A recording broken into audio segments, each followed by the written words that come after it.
Hey K-State fans, welcome to another edition of the Two-Minute Bill. With number 5 Auburn set to visit number 19 Kansas State in only 9 days, media members spent much of Bill Snyder's Tuesday news conference trying to get a grip on elusive quarterbacks Jake Waters of the Wildcats and Nick Marshall of Auburn.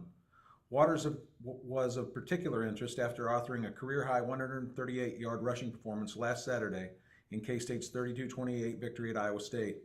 The senior's ground game may have caught media types off guard, but it didn't shock his head coach in the least. I don't think we ever felt that he couldn't run the ball. I mean, that's never been on our plate. I think all of us here have known, in our program, have known that he has the capacity to do both. So, you know, it wasn't a surprise to us. And it surprises me that it's a surprise to anybody else.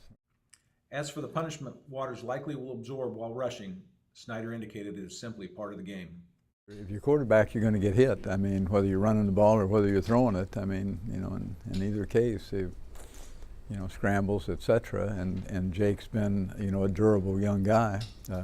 But I mean, how much I don't know on a scale of 1 to 10. I don't know how much bothers me, but you know, you have a great deal of concern about it. But you have a great deal of concern about, you know, your running back and your offensive linemen, and I mean, there's all kinds of guys that get banged up in the course of the ball game. It's as they say, a physical game. While Waters' running skills were one hot topic, Marshall's passing abilities also have been a hot button issue this season.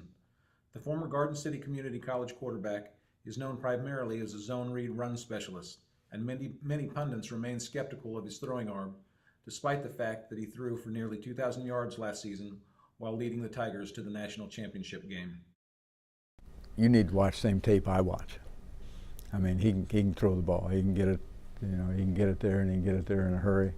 I mean, he's just, you know, he's a true dual threat guy. Marshall is far from the Tigers' only offensive threat, however. Auburn will come to K-State averaging 544 yards of offense. Running back Cameron Artis Payne produces 144.5 rushing yards per game. Wideout Daquille Williams averages more than 100 receiving yards, and backup quarterback Jeremy Johnson has completed 15 of 20 passes for 277 yards and 2 touchdowns this season. They're a physical offensive line. They've got speed in the backfield, running back positions and quarterback position, and they run the ball well, and they're deceptive in the way they run the ball. I mean, the ball carriers are deceptive. They can make you miss. Wide receivers that are big, fast, physical. I don't think I left out a position, did I? Still, Snyder knows his players are greatly looking forward to the challenge.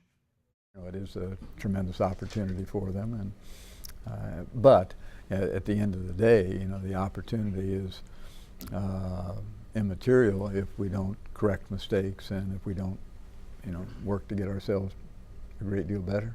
In one personnel note to come from Tuesday's presser, Snyder explained why several late-arriving junior college transfers, most notably linebacker Devontae Derricott and defensive tackle Terrell Klingscales, have yet to see the field. They've all made it through the clearinghouse. You know, the only issue is just, you know, coming in so late, being able to get a system in place and catch up with things, and they haven't gotten there yet.